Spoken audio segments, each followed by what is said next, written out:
ሰላምና ጤና በያላችሁበት የምድር ጥጉሉ ይድረሳችሁ። ክቡራን የፋሲሎ ኤችዲ ቻናል ቤተሰቦች የሰዓቱን አጫጭር ሰበር መረጃዎች ላስቃኛችሁ መጥቻለሁ። ክቡራን ተመልካቾች በዚህ ሰዓት የመረጃ ጊዜ ከምታደምጧቸው በርከት ያሉ ሰበር ሀገራዊ መረጃዎች መካከል እንግዲህ ዛሬ ቆይታ የምናደርግበት ርዕሰ ጉዳይ እንደምትመለከቱት ነው። የብርሃኑ ጁላ ወታደር ልመና ቆቦ ላይ የከዳው ብዛት ያለው ሰራዊት በአርባ ነጋሪት የተወጠረችው ትግራይና የፋኖ ኃይሎች ትንቅንቅ በሚል ርዕሰ ጉዳይ ነው ቆይታ የምናደርገው። በዚህ ፕሮግራም የምናደርገውን ቆይታ በእናንተም በአክብሮት ትከታተላላችሁ። እኛም ለእናንተን አክብረና ተዘጋጅተን የመጣንበትን ጉዳይ መረጃውንም ማስረጃውንም በማቅረብ ምልከታችንን እናጋራችኋለን። ፕሮግራማችን መጀመሩን ተከትሎ የገባችሁ ኖቲፊኬሽን ደርሷችሁ የገባችሁ ሌሎች እንዲደርሳቸው ለማድረግ የእናንተ ተሳትፎ ሁልጊዜም እንደምንረው ጥሩ ስለሆነ መልካም እንዲሆን መጀመሪያ ላይክ ማድረግ አትርሱ። ከዛም ሼር የምትለዋን በተን ጭናችሁ ወደ ፌስቡክ ገጻችሁ ሰዱት። የቀጥታ ስርጭቱ ጀምረዋል የሚል ነገር ጻፉበትና ተከታተሉን። ወደ ትዊተር አካውንት ያላችሁ የትዊተር ወይም ኤክስ አካውንታችሁም ላይ እንደዚሁ የቀጥታ ስርጭት ጀምሯል የሚል ብትጽፉበት ሌሎች መጀመሩን አውቀው እንዲገቡ ይረዳል። ይሄንን በማድረግ የእናንተ ትብብር ወሳኝነት አለው። ሌላው ቻናሉን ሰብስክራይብ ሳታደርጉ እየተከታተላችሁ ያላችሁ ሰብስክራይብ አድርጉት። ሰብስክራይብ ማድረግ ለሚችሉ ደግሞ ይገባቸዋል ለምትሉ ደግሞ እንዲሁ ሊንኩን ላኩላቸው። በዋትስአፕ፣ በቴሌግራም፣ በመሴንጀር በመሳሰሉት ግሩፖች በመላክ ተሳትፏችሁን አጠናክሩ። በቀኝ በኩል ያለችውን የልብ ቅርጽ ኦል ዘ ታይም ታፕ በማድረግ ኖቲፊኬሽን እንዲጨምር አልጎሪዝሙ ከፍ እያደረገ ወደፊት እንዲያመጣ በማድረግ ረገድም የእናንተ ሚና ከፍተኛ ነውና የበኩላችሁን የድርሻችሁን እንድትወጡ በድጋሚ በአክብሮት እንጠይቃለን። ሀቀኛና ቬሪፋይድ የሆነ በደንብ የተጣራ ትክክለኛ መረጃ ለእናንተ ለአድማጮቻችን ለማድረስ በትጋት እንሰራለን፣ በትጋትም እናደርሳችኋለን። ይሄንን ወይም ያኛውን ለማስደሰት ሳይሆን በዋነኛነት ኢትዮጵያ የምትባል ታላቅ ሀገር በመመስረት ረገድ ከፍተኛ ድርሻ ያለው አገር የሚያጸና ህዝብ በምስራቅ አፍሪካ በጣም በታሪክም ጉልህ የሆነ ዋን ኦፍ ዘ ኦልደስት ኢንዲፐንደንት ካንትሪ የተባለች የምትጠራው የታላቋ ኢትዮጵያ መስራች ከሆኑና ቀዳሚም ስፍራ ከሚይዘው ህዝብ ቀዳሚውን ስፍራ የሚይዘው የአማራ ህዝብ በኢትዮጵያ ቀጠና ውስጥ በምስራቅ አፍሪካ ቀንድ ከፍተኛ ፈተና ውስጥ የገባ ህዝብ ሆኗል። እንደምታውቁት 4 ኪሎን የተቆጣጠረው አገዛዝ በዘር ማጥራት ወይም በዘር ማጥፋት ወንጀል ላይ ስምሪት ከወሰደ 7 ዓመታት ተቆጥረዋል። ባለፉት 7 ዓመታት መከራ ፍዳ እያየ ያለው ህዝብ ራሱን ለመከላከል ደግሞ ብርቱ ትግል እያደረገ ነው። የብርቱ ትግሉ ውጤት እንግዲህ በሚታይና በሚለካ መንገድ ለዓለም መነጋገሪያ የሆነ ነው። በአጭር ጊዜ ውስጥ ራሱን አደራጅቶ ወደ መከላከል ነው እየገባ ያለው። በስፋት እንደምታውቁት ከዚህ ቀደም በነበሩት ጊዜያቶች ኢትዮጵያን በማጽናት ላይ በመላው አገሪቱ እንደ ጨው ተበትኖ አገር እያጸና አገር እያቀና የኖረ ህዝብ ነው። ራሱን በብሔረሰብ ደረጃ ለማደራጀት ጥረት ያደረገበት ዘመን አልነበረም።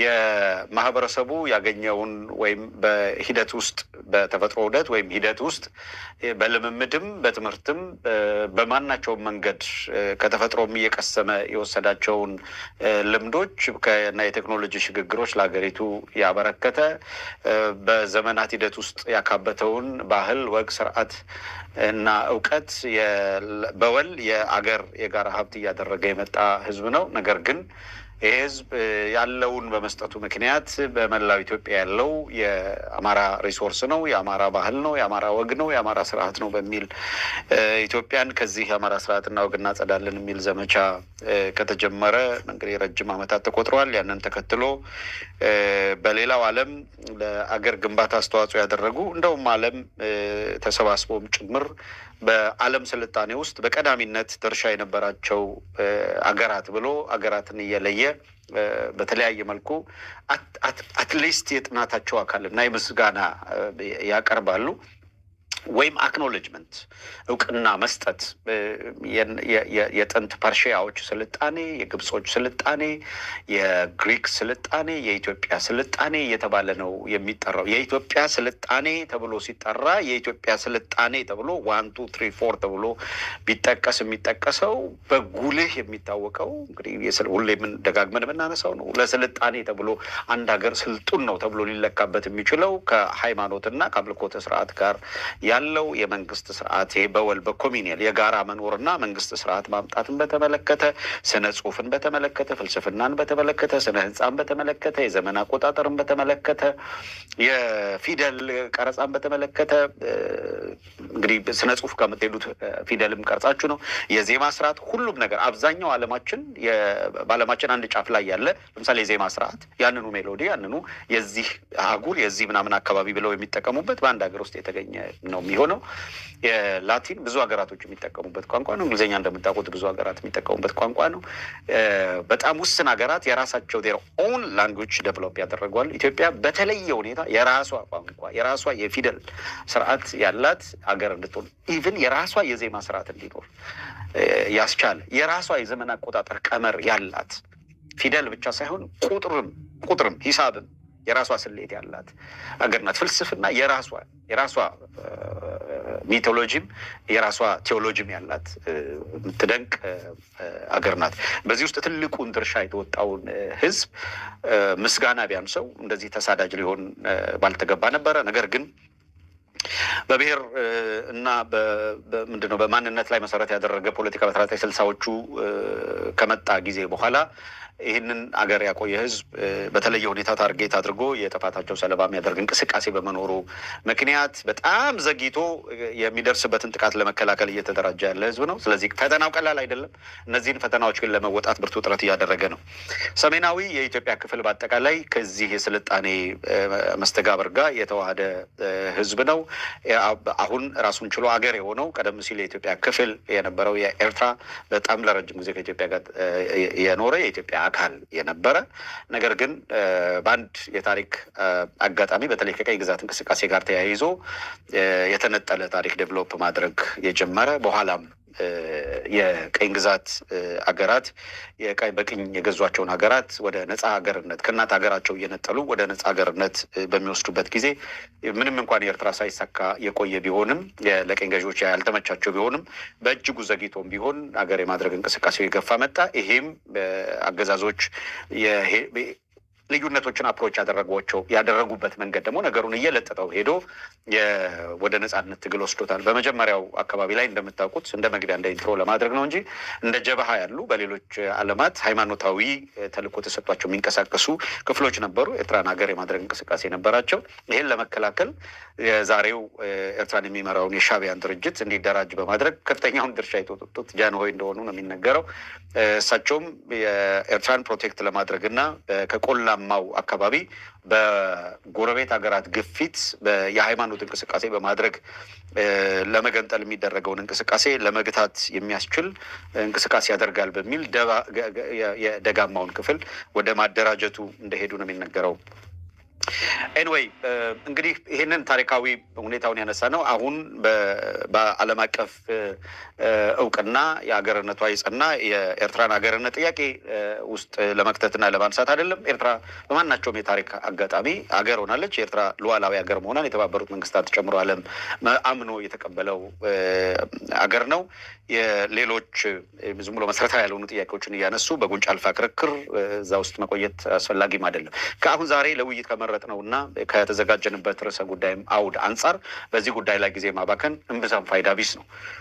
የሆነው ሆኖ ግን ባክግራውንዱን በትንሽም ቢሆን ጠቀስ አድርጎ ማንሳት ያስፈልገው አሁን 4 ኪሎ ላይ ያለው ቡድን ይሄንን ሰሜናዊ የሚባለው የኢትዮጵያ ክፍል ሙሉ በሙሉ ቀደም ሲል ካልኳቸው ከስልጣኔ ከማንነት ከታሪክ ሀብት አንጻር የኢትዮጵያ ስሪት በአመዛኙ ወደዚያ ስለሚያደላ የስልጣን የማዕከላዊ መንግስት ስልጣንም በዚሁ የመንግስት ስርዓትን በጥንታዊነት ከመሰረተና አገር ካቆየው ህዝብ የሚመነጭ በመሆኑ ይሄ ሁኔታ መቀየር አለበት የሚል አቋም ይዞ የተንቀሳቀሰ ክፍል ነው። ራሱ ይሄ ሰሜናዊ ቀጠና ደግሞ በምንድን ነው በ1960ዎቹ የብሔር ፖለቲካን በዓለም ላይ የነበረውን በተለያዩ ሀገራት ኢንተርቴን ሲደረግ የነበረውን የብሔር ፖለቲካ ጎትተው ወደ ኢትዮጵያ ሲያመጡት በኔቸሩ በኢትዮጵያ ውስጥ ለመኖር የሚያስችለው አልነበረም ይሄ የብሔር ፖለቲካ። ስለዚህ ጨቋኝና ተጨቋኝ ወደሚል ስሪት ውስጥ ሲገቡ በወል በገዢነት ያለውን ቡድን የአማራ ብለው ሌብል አደረጉት። ምክንያቱም አገሪቷ በቅድም ባልኳቸው የኢትዮጵያ ሴቶች አማካኝነት ኢትዮጵያ እንደ አንድ ሀገር ተሸምና የተሰራችው በዋነኛነት ከሃይማኖትም አንጻር፣ ከቋንቋ አንጻር፣ ከባህል አንጻር ከምን ከወሰዱ በኋላ አማራውን ታርጌት ብናደርግ ሰፊ ድርሻ ያለው በሀገረ መንግስት ግንባታ ውስጥና ኢትዮጵያን ሸምኖ በመስራት ሂደት ውስጥ ሰፊ ሚና ያለው ስለሆነ አማራውን ከዚህ ውስጥ ነጥለን ብናወጣው ኢትዮጵያ በትንንሽ ብሔረሰቦች ተከፋፍላ እርስ በራሷ የምትቧደን ሀገር ትሆናለች። ይህም ለቀኝ ግዛት ምቹ ሁኔታ ይፈጥርልናል በሚል ቀኝ ግዛቶች ያመጡትን ሀሳብ ኋላ ላይ የብሔር ፖለቲካ አቀንቃኞቹ የየራሳቸውን ትንሽ ሀገር ለመገንባት በሚያደርጉ ጥረት ውስጥ አማራውን ያለ ስራው ስራ ሰርቶ ታርጌት አድርጎ ተሳዳጅ እንዲሆን ያደረገ የፖለቲካ መስመር ተከትለዋል። በ1983 በተለይ አሁን ያለውን ህገ መንግስት በሚያጸኑበት ጊዜና አሁን ያለውን የፌዴራል አወቃቀር በሚዘረጉበትም ጊዜ ይህንኑ የአማራን ህዝብ ማርጂናላይዝ የሚያደርግ የፖለቲካ ስሌት ነው የተከተሉት። በሀሰት ላይ የተመሰረተው በሀሰት ትርክት ላይ የተመሰረተው ከመደብ ትግል ይልቅ የብሔር ጭቆና ትግል ያዋጣል በሚል ጨቋኝ ብሔር ለመፍጠር ያመቸናል ብለው የፈረጁትን የአማራ ህዝብ ምንድነው አንድ ሞኝ የተከለውን እንዲባል ከዚያ በኋላ በተደጋጋሚ እውነት አስመስለው በትርክት እየደገፉ መጡ። ኋላም በህገ መንግስት ፕሪያምብል ላይ ከፕሪያምብሉ ጨምሮ ህገ መንግስቱን ልክ ሌላው ተጨቋኝ አንዱ ደግሞ ጨቋኝ እንደሆነ አድርገው ከጭቆና የወጡ ብሔረሰቦች የሰሯት ሀገር ወደሚል በጣም ስሁት የፖለቲካ ኬሚስትሪ ውስጥ ገቡ።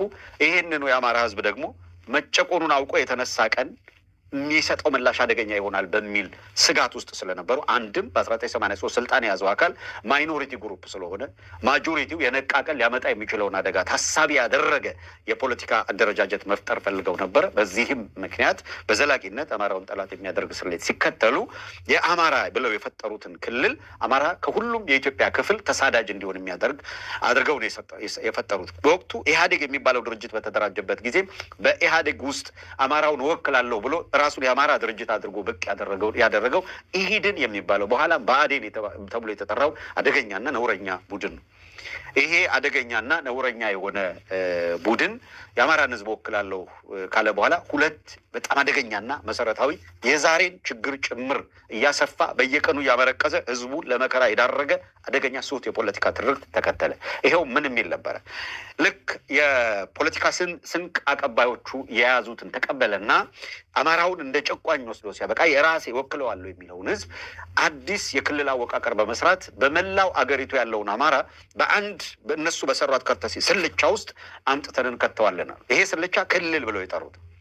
በዚህ ሂደት ውስጥም በጣም ሰፊና ታሪካዊ ይዘት ያለው ለምሳሌ ጎንደር ጠቅላይ ግዛት፣ ጎጃም ጠቅላይ ግዛት፣ ሸዋ ጠቅላይ ግዛት፣ ወሎ ጠቅላይ ግዛት በሚል በስፋት የሚታወቁት የሸዋ ጠቅላይ ግዛት ማዕከሉ አዲስ አበባ፣ ዝቅ ስትሉ ከ14ኛው ክፍለ ዘመን ከ10ኛው ክፍለ ዘመን ጀምሮ እነ አፄ ገብረ መስቀል እነ አፄ ዳዊት ከተማ የነበረ በራራ በፈለጋችሁት መንገድ የአርኪኦሎጂ ጥናት ምርምሮች፣ የታላላቅ የስነ ምድር ተመራማሪዎች፣ ታላላቅ የታሪክ ጸሐፊዎች የመሰከሩትን ሀቅ ሬፈረንስ ብቻ ወሰዳችሁ ብታዩ አዲስ አበባ እቴጌ ጣይቱ መጥተው አበባ እስኪሏት ድረስ በራራ ተብላ የምትጠራ የዚሁ የስልጣኔ ፈርቀዳጅ አካል መሰረት የነበረች ከተማ ናት። ሸዋ የሚባለው ሰፊው ጠቅላይ ግዛት እያበበ በሄደ ቁጥር አንድም የህዝብን መስተጋብር የያዘ በሌላ መልኩም ሸዋን ማዕከል ያደረገው ስርዓተ መንግስት በዚያ ዘመን ነጮቹ ለመቀራመት በመጡበት ጊዜ ሶማሌን ሲቀራመቱ፣ ኤርትራ ላይ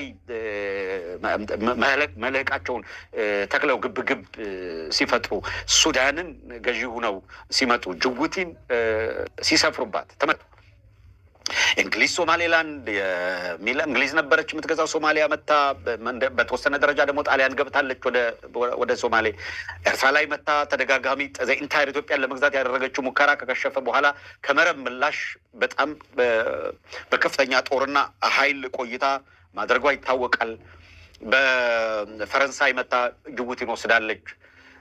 ግብጽ እና ቱርክ የመሳሰሉት ደግሞ ሀረር ጀልዱ ላይ መሽገው ቦታቸውን ይዘው ተቀምጠዋል። ይሄንን ሁሉ ሁናቴ ከግምት ውስጥ ያስገቡት አፄ ምኒልክ ይሄ ኢትዮጵያን በዙሪያዋ ከቦ የመቀራመት እንቅስቃሴን ስካምብል ኦፍ አፍሪካን ለመግታት ብርቱ ትግል በማድረግ የማዕከላዊ መንግስቱን ወደ ማጠናከር ሄደው ተሳክቶላቸው አጠናክረው ኢትዮጵያን መጠበቅ እና ማስጠበቅ ችለዋል።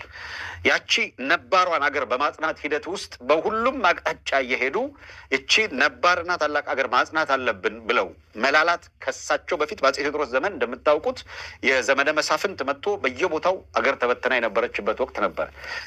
አጼ ምኒልክ በየቦታው ያለውን አጼ ቴዎድሮስ ከዘመነ መሳፍንት ኢትዮጵያን አላቀላቀው አጸኑ፣ አንድ ሀገር አቆሙልን። ታላቁ የቴዎድሮስ ራዕይ እንደሚባለው ከአጼ ቴዎድሮስ ራዕይ ተነስተው ከዚያ በኋላ የመጡትም ለ3 ዓመት የቆዩት አጼ ተክለ ጊዮርጊስም ዋግሹም ጎበዜ ማለት ነው። ከዚያ በኋላ የመጡት አጼ ዮሐንስም ከዚያም በኋላ አጼ ምኒልክ እያጸኑ ሄዱ። ከአጼ ምኒልክ እልፈት በኋላም ልጅ ኢያሱ ሲተካ አባቱ ደቡባዊውን እንዳቀኑት ሁሉ አያቱ እርሱ ደግሞ ወደ ምስራቁ በመሄድ ምስራቁን የማጽናት ተልእኮውን ሲወጣ ነው የቆየው። እንዲህ እያለ ሀገር በቅብብሎሽ መጥቶ ሲያበቃ በ1960ዎቹ እንደዚህ በቅብብሎሽ የጸናችውንና ከቀኝ ገዢዎች የተረፈችውን ሀገር ብትንትኗን ለማውጣት ንዴት አዝለው የሄዱና ለአፍሪካ በቀኝ ገዢዎች ላይ የማመፅ ምክንያት የሆነችውና አረንጓዴ ቢጫ ቀይ የነጻነት ፍላግ አድርጋ እንዲሁም በመሪዎቹ አማካኝነት በጃንሆይ ዘመነ መንግስትም በደርግ ዘመነ መንግስትም አፍሪካውያን የቀሩትም ነፃ የሚሆኑበትን መንገድ በፖለቲካ ትጥቅም በገንዘብም በዲፕሎማሲም በእውቀትም በማናቸው መንገድ በመርዳት ለአፍሪካ ትልቁን ድርሻ የተወጣች ግዙፍ አገር ሆና ነው የቆየችው። በጃንሆይ ዘመነ መንግስት ሲታገል የነበረ ስብስብ በደርግ ዘመነ መንግስት ላይ ከ17 ዓመት የትጥቅ ትግል በኋላ ያንን የተመኙትን ነገር አሳክተው እንዲህ ያለውን አደገኛ ሁኔታ ፈጠሩ። እናም የአማራ ህዝብ ተሰብስቦ እነሱ በሰሩት አንድ ክልል ውስጥ እንዲገባ አደረጉት። ይሄንን አሁን የገለጽንላችሁን ሀገር ያቆየ ህዝብ እየሞተ ሌላውን ያኖረ ህዝብ በአንድ በሰሩት ክልል እንሰበስባለን አሉት። እሱም አልበቃቸው። የጎንደር የሚባለውን ጠቅላይ ግዛት ሸርፈው የጎጃም ጠቅላይ ግዛትን ሸርፈው የሸዋ ጠቅላይ ግዛትን ሸርፈው አይደለም ሩብ አስቀርተው ከሁሉም በተለየ ሁኔታ ጎንደርን ከሸረፉበት፣ ቤተ አማራ ወሎን ከሸረፉበት፣ ጎጃምን ከሸረፉበት እጅግ አብዝቶ የሚከፋው ሸዋን ድምጥማጡን ያጠፉበት ማለት ይቻላል። በተለየ ሁኔታ በጠላትነት ፍረጃው አማራን ጠላት ብለነዋል ሲሉ ኢንታየር አማራውን በጠላትነት አይተውታል። ግን በተለየ ሁኔታ ስፔሲፊካሊ አማራ ስንል ሸዋን ነው የሚል አቋም ግን ነበራቸው። ይህንን ራሳቸው ይናገሩታል። እዚህ ስር ይሄ ስሁት የፖለቲካ ኬሚስትሪ ሂዶ አደጋ መውለዱ እንደማይቀር እየተነገረ ነበር። አደጋ ወልዶ መጣ። ለዛ ነው የእያንዳንዱ ቀውስ የእያንዳንዱ ችግር ሄዶ እዛችሁ ጋር የሚሰፋው። አድማጮች ይህንን እንደው ሳናነሳው በቀጥታ አሁን ወዳለው ሁኔታ ብንሄድ እምብዛም ነገራችንን መሰረት አያስይዘውም ከሚል እንጂ አሁን ባለው ሁኔታ ትኩረት ማድረግ ያለብንና ልንነጋገርበት የሚገባም ጉዳይ ነው። ነገር ግን የኋላውን በመረዳት ረገድ ችግር ያለብን ሰዎች አለመሆናችንን ደግሞ በምናቀርበው መልከታ ሀሳብ ትንታኔ ሰው የሚገባውንና የሚፈልገውን ይወስዳል። የማይቀበለውንና የማይስማማውን ደግሞ ይተዋል። አትሊስት ግን እኛ እናቀርበዋለን። ስለዚህ ችግሮች ሄደው መነሻቸው ስሁት የፖለቲካ ኬሚስትሪ ከተፈጠረበት ጊዜ ጀምሮ የሚነሳ ነው። ለዛ ነው ደጋግመን የተሳሳተውንና በአንድ ወቅት የሰራችሁትን ስህተት እንደ ትክክለኛ ቆጥረን እንሄዳለን ማለት አጠቃላይ ሀገሪቷን መዋቅር የበለጠ ችግር ውስጥ እየከተተ ከመሄድ ውጭ የሚያጸናት አይደለም፣ የሚያፈርሳት እንጂ የሚገነባት አይደለም።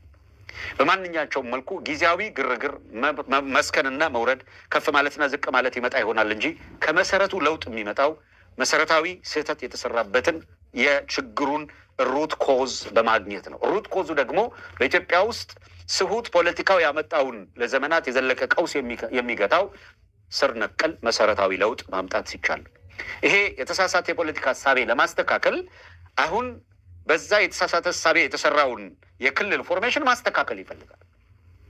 ደጋግመን እንለዋለን። በትግራይና በአማራ መካከል የወሰን የማንነት ጥያቄ ለተደጋጋሚ ጦርነት የሚያበቃ ሆኖ የቀጠለ ነው። በራያ በኩልም በወልቃይት በኩልም በጠለምት በኩል በአማራና ኦሮሚያ ተብሎ በተሰራው ክልል ውስጥ እንዳውም ኦሮሚያ የሚባለው ክልል ኢንታየር አገሪቷን በእኔ ስም ለውጬ አሲሚሌት አድርጌ የሌላውን አጥፍቼ የሚል ነው። ኤርትራ ተሻግሮ ባረንቱ የኔ ነው የሚል ነው። መቀሌ የኔ ነው የሚል ነው። አዲግራት የኔ ነው የሚል ነው። ማንም የላችሁም ነው የሚል። አማራውንም ሸዋ አንዲት ቦታ ላይ እንሰበስበዋለን ብሎ የሚዝት ቡድን፣ ወሎን ሰሜን ኦሮሚያ ብሎ አልሞ ይመጣል። ድሬዳዋን ሙሉ በሙሉ የኔ ናት ብሎ በአሁን ባለው አገዛዝ ጭምር ጠቅላይ ሚኒስትር የሚል ስልጣን በያዘው ሰውዬ ጭምር ይኸው የቅርብ ጊዜ ትርክት ፈጠራ ላይ ሲንተፋተፉ ነበር። ሀረር ለመኖር ያክል እንደ እስትንፋስ አሉ እንጂ የለም። ኦልሬዲ ተውጦ ያለቀ ነው እንደምታውቁት። ቤኒሻንጉልን አሁን ቅርብ ጊዜ ባለፉት 7 ዓመታት ስልጣን ከያዙ በኋላ 37% ደርሰናል፣ ይሄን ያህል ፐርሰንት ደርሰናል ነው ሲሉ የቆዩት። ምን ለማድረግ ነው 37% 67% ደርሰናል ቢሉት? መዋጥ መሰልቀጥ ላይ የሀገሪቷን ታሪክ ማጥፋትና በአዲስ የመቀየር እንቅስቃሴ በርካታ የሀገሪቷን ስታቹስ በዓለም ላይ የየዘመኑን ሁናቴ ይገልጻሉ ተብሎ የሚቆሙ ሐውልቶች ናቸው። እንደ ባዕድ ሀገር 4 ኪሎን ከተቆጣጠረ በኋላ 4 ኪሎ ያለው ኦህዴድ የሚባለው ሽምቅ ተዋጊ ሌላው አማራ ክልል ላይ በሽምቅ የሚዋጋ በየጫካው ይኖራል።